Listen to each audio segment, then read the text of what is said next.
Israel ने लगातार दूसरे दिन ईरान में एयर स्ट्राइक की। इजरायली फाइटर जेट्स ने शुक्रवार रात दोबारा ईरान के परमाणु ठिकानों को निशाना बनाया। जवाब में ईरान ने 150 से ज्यादा बैलिस्टिक मिसाइलें इजराइल की ओर दागी। इनमें से 6 मिसाइलें तेल अवीव में गिरी। एक महिला की मौत, 70 घायल। ईरान के सर्वोच्च नेता अयतुल्लाह अली खामनेई ने राष्ट्र के नाम रिकॉर्ड किए गए संदेश में इजरायली हमलों का बदला लेने का संकल्प लिया। कहा, इजराइल को लाचार बना देंगे। इजराइल डिफेंस फोर्स का दावा, इजरायली सेना ने कम से कम 6 शीर्ष ईरानी सैन्य कमांडर और 9 परमाणु वैज्ञानिकों को मारा। इजराइल के हमले में ईरान के करीब 20 सैन्य कमांडरों की मौत हुई। ईरान के परमाणु और सैन्य ठिकानों को भी भारी नुकसान। ईरान पर हमले के बाद पीएम नेतन्याहू ने पीएम मोदी से फोन पर बात की और पूरे मामले की जानकारी दी। अहमदाबाद विमान हादसे में मौके से मिला black box, emergency locator transmitter भी बरामद। खुलेंगे क्रैश के राज। अहमदाबाद प्लेन क्रैश हादसे के बाद डीजीसीए सख्त, उड़ान से पहले बोइंग 787 विमानों की होगी अतिरिक्त जांच। 15 जून से हर उड़ान की जांच अनिवार्य। अहमदाबाद के सिविल अस्पताल में 4 आईएएस अफसरों की तैनाती की गई। 16 डिप्टी कलेक्टर की भी ड्यूटी तय।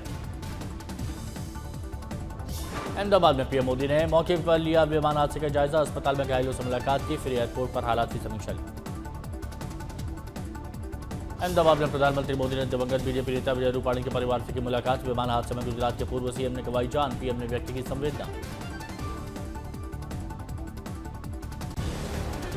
मारे गए लोगों की शिनाख्त के लिए जा रहे हैं डीएनए सैंपल। अहमदाबाद के सिविल अस्पताल में 265 शव। क्रैश की जांच के लिए ब्रिटेन के एयर एक्सीडेंट्स इन्वेस्टिगेशन ब्रांच से ली जा रही है मदद। बोइंग और केंद्रीय मंत्रालय के हाई लेवल कमेटी तक जांच में निभा रहे हैं अहम रोल। अहमदाबाद प्लेन क्रैश पर ग्लोबल सर्च इंजन गूगल ने भी जाहिर की अपनी संवेदना। पीड़ितों की याद में होम पेज पर लगाया काला रिबन। प्लेन क्रैश में उठे एकमात्र यात्री विश्वास ने कहा, हादसे के समय सीट सहित बाहर आ गया था। अहमदाबाद के विमान हादसे में पटना की एयर होस्टेस मनीषा की भी जान गई। जिंदगी का आखिरी सफर बनी लंदन की फ्लाइट।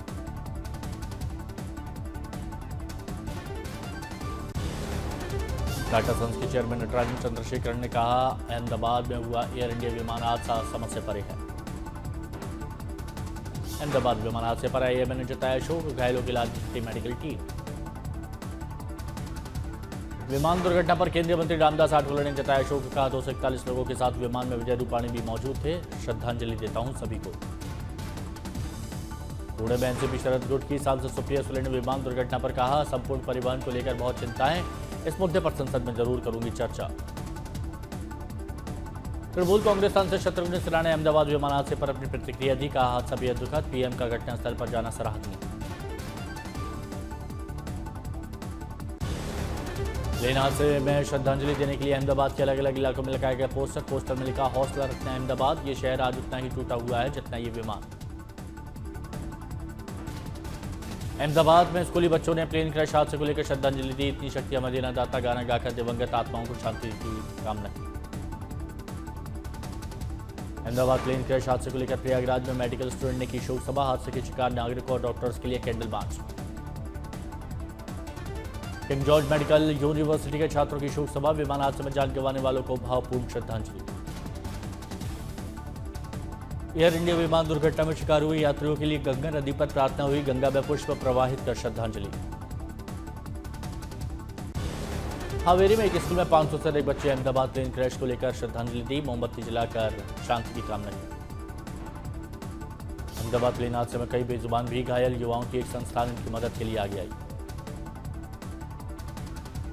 मेडिकल हेल्प के साथ भावनात्मक मदद भी कर रहे हैं युवा। धमाके की आवाज से डरे हुए हैं बेजुबान। आज गृह मंत्री अमित शाह का मध्य प्रदेश दौरा। पंचमढ़ी में 3 दिवसीय प्रशिक्षण शिविर का शुभारंभ करेंगे। सीएम मोहन यादव मौजूद रहेंगे। 3 दिवसीय प्रशिक्षण शिविर में बीजेपी विधायकों और सांसदों की लगेगी पाठशाला। गृह मंत्री अमित शाह बताएंगे जनसंघ से बीजेपी तक की विकास यात्रा। 16 जून तक आयोजित होगा प्रशिक्षण शिविर। समापन कार्यक्रम में मौजूद रहेंगे रक्षा मंत्री राजनाथ।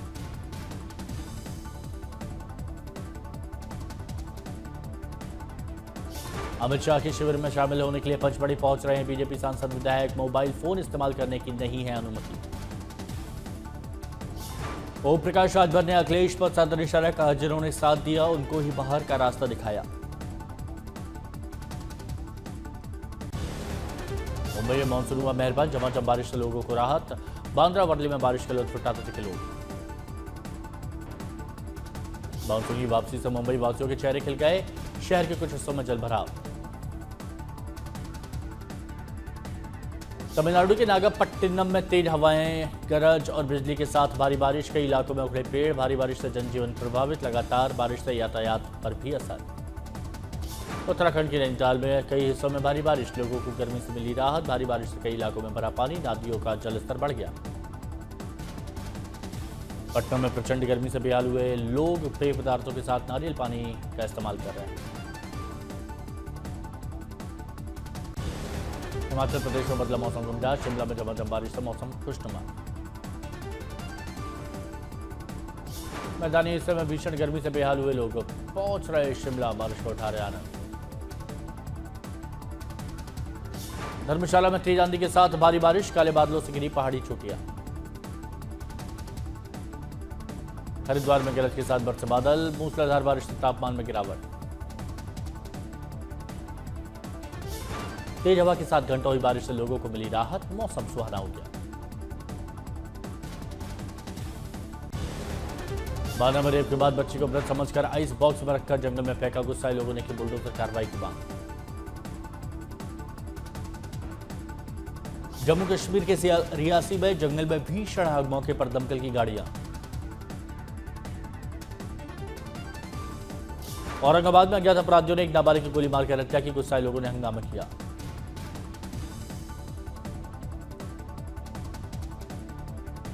कुरुक्षेत्र में शराब ठेकेदार की गोली मारकर हत्या, घटनास्थल पर पहुंची पुलिस ने जगह सील की।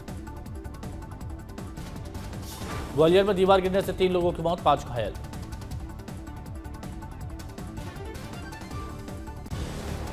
जम्मू में भारतीय जनता युवा मोर्चा ने नायब तहसीलदार पदों पर भर्ती में उर्दू को अनिवार्य किए जाने पर रैली निकाली, पोस्टर के जरिए विरोध जताया।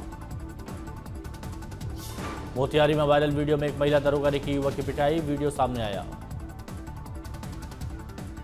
हरिद्वार में 3 रफ्तार कार ने टेम्पो में मारी टक्कर, हादसे में कोई हताहत नहीं। यूपी के संभल में प्रशासन का अवैध अतिक्रमण के खिलाफ अभियान, हाईवे के किनारे बनी 12 दुकानों पर बुलडोजर चला। भीषण गर्मियों में बिजली संकट से जूझ रहे मथुरा वासियों का फूटा गुस्सा, बिजली विभाग के खिलाफ नारेबाजी। बहराइच में अतिक्रमण के खिलाफ जिला प्रशासन का चला चाबुक, मूर्तिया रेंज में अवैध मज़ारों पर कार्रवाई। मध्य प्रदेश के नरसिंहपुर में शादी समारोह की तैयारियों के दौरान हाई टेंशन तार की चपेट में आने से 3 मजदूरों की मौत, 4 घायल। अमरनाथ यात्रा को लेकर जम्मू कश्मीर के एलजी मनोज सिन्हा की समीक्षा बैठक, प्रशासनिक अधिकारी समेत सेना के अफसर मौजूद रहे। 3 जुलाई से अमरनाथ यात्रा का शुभारंभ, पवित्र अमरनाथ यात्रा का 9 अगस्त को समापन, 38 दिनों तक आस्था और तपस्या का उत्सव। अमरनाथ यात्रा में श्रद्धालुओं की सुरक्षा के पुख्ता इंतजाम, यात्रा मार्ग पर लगाए गए सीसीटीवी। 15 जून से वार्षिक अच्छीधाम स्थापना दिवस मेले का शुभारंभ, युद्ध स्तर पर तैयारियां। देश विदेश से लाखों की संख्या में आने वाले श्रद्धालुओं के लिए क्राउड मैनेजमेंट का प्रबंधन, 3 कंपनी पीएससी, 800 पुलिसकर्मी होंगे तैनात, सीसीटीवी ड्रोन की निगरानी। अहमदाबाद एयर इंडिया हादसे के पीड़ितों को कुल $1.71 लाख का मिलेगा मुआवजा, एयर इंडिया की बीमा पॉलिसी पर निर्भर करेगा अंतिम आंकड़ा। मई 2025 में रिटेल इन्फ्लेशन 6 साल के निचले स्तर 2.82% पर आई, खाने पीने के सामान की कीमतों में कमी आने से महंगाई घटी। नितिन गडकरी ने कच्चे तेल पर 5% जीएसटी और फ्लेक्स फ्यूल वाहनों पर 12% जीएसटी की मांग की। इजराइल और ईरान में तनाव बढ़ने से कच्चे तेल की बढ़ी कीमतें, पेट्रोल डीजल के दाम में कमी की संभावना कम। कारोबारी साल 2023-24 में महाराष्ट्र, उत्तर प्रदेश और दिल्ली में 77% से ज्यादा करोड़पतियों ने भरा टैक्स, बीडीटी की हालिया रिपोर्ट में जानकारी मिली। फिल्म फादर का पोस्टर जारी, पोस्टर में स्कूटर पर अभिनेता डार्लिंग कृष्णा के साथ आनंद पंडित आ रहे नजर, जल्द सिनेमाघरों में। फिल्म अखंडा 2 का टीजर आउट हुआ, 25 सितंबर 2025 को रिलीज होगी।